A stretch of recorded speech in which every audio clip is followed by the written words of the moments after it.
Sebelum Pak Menteri sedikit saya boleh? Sudah Pak, tadi Bapak. Sudah cukup? Sudah cukup. Oh, udah. Terima kasih atas pertanyaan-pertanyaannya. Oh, ini kayak ujian PhD ya. Oke, saya akan jawab sedikit-sedikit aja ya. Yang bisa saya jawab, yang nggak bisa nggak akan saya jawab. Sebagian tertulis nanti. Dari PDIP, Pak Andreas menanyakan apakah ada macam-macam kan. Yang utama adalah apakah kita diinvest di meningkatkan efisiensi. Kalau di pupuk kan kita sudah akan invest di pupuk ya. Dan kelihatannya sudah akan membaik. Tapi begini, saya monitor proposal-proposal di Danantara.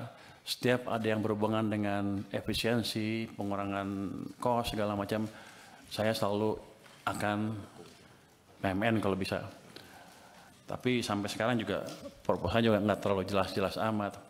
Jadi kelihatannya nih arena Anda diskusi dengan Danantara semalam dijadikan ajang curcol Danantara ke Anda ya. Untuk menekan saya kelihatannya. Nggak apa-apa. Yang jelas gini tadi, apakah untuk energi terbarukan ada dari Pak ini kan jangka panjang sekali kan. Kebetulan saya beberapa minggu terakhir rapat dengan Pak Presiden dan Menteri SDM, ada desain untuk membuat PLTS menggantikan listrik yang ada sekarang. Investasi cukup besar, bisa mungkin sekitar 75 miliar dolar kalau jadi.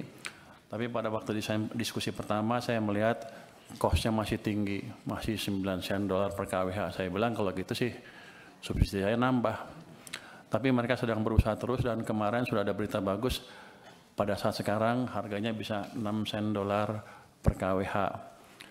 Saya bilang kalau itu betul, matangkan kita kalau perlu PMN.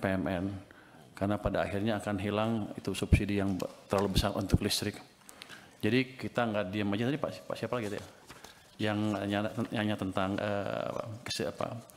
energi baru terbarukan. Jadi saya Pak Primus ya. Jadi saya selalu amatin semua proposal yang beredar di kementerian itu, setiap termasuk Danantara ya. Setiap ada yang bisa mengurangi biaya, kami akan ini secepatnya. Tapi kelemahan yang utama memang saya sadari juga di sini waktu saya kan baru minggu ketiga ya. Yang nggak tahu semuanya sekaligus kan. Tapi saya tahu bahwa ketika mereka bilang ke saya, subsidi ditendang ke tahun depan pembayarannya. Maksudnya? Kompensasi Pak.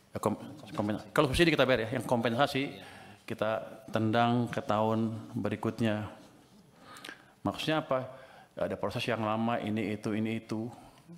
Kan saya juga pernah di private sector kan.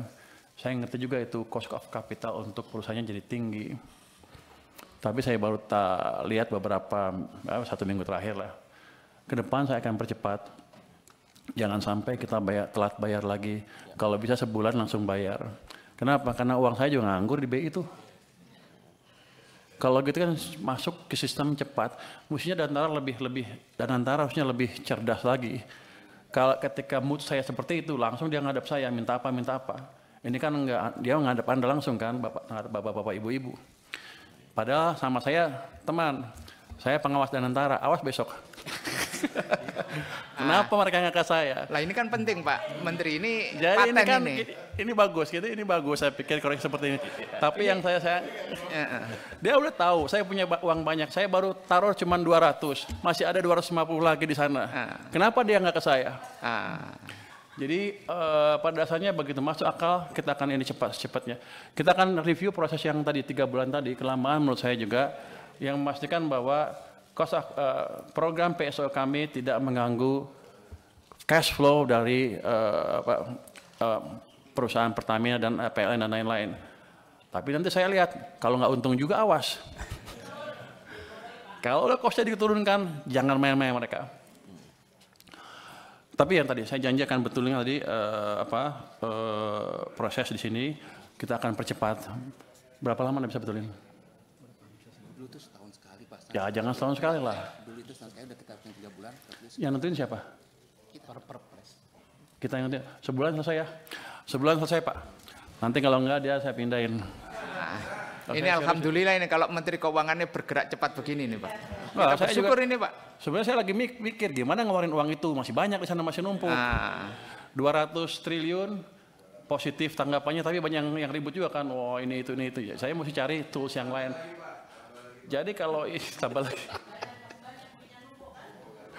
Daripada uang kita numpuk di sana, utangnya bunganya dibayar, impactnya ke ekonominya kurang. Saya nunggu sebenarnya penyaluran yang cepat apa. Makanya saya sisirkan tuh kementerian-kementerian. Saya ancam yang nggak bisa sampai Oktober nanti kalau Anda nggak bisa propose dengan clear seperti apa sampai akhir tahun, saya ambil uangnya. Nah kalau Danantara punya tagihan seperti ya langsung ngadap saya harusnya. Nanti saya tanya kalau rapat saya sebagai apa pengawas Danantara. Awas ya kan. Terus tentang apa tepat sasaran apa enggak? Oh satu lagi. Subsidi energi naik terus dari tahun ke tahun. Energinya kan tuh solar, diesel, itu impor. Banyak impor Pak. Kita banyak impornya sampai puluhan miliar dolar setahun. Sudah berapa tahun kita mengalami hal tersebut? Sudah puluhan tahun kan. Kita pernah bangun kilang baru enggak? Enggak pernah. Sejak kritis sampai sekarang enggak pernah bangun kilang baru. Jadi nanti bapak-bapak kalau ibu-ibu ketemu Danantara lagi, minta Pertamina bangun kilang baru. Download Tribun X sekarang. Menghadirkan lokal menjadi Indonesia.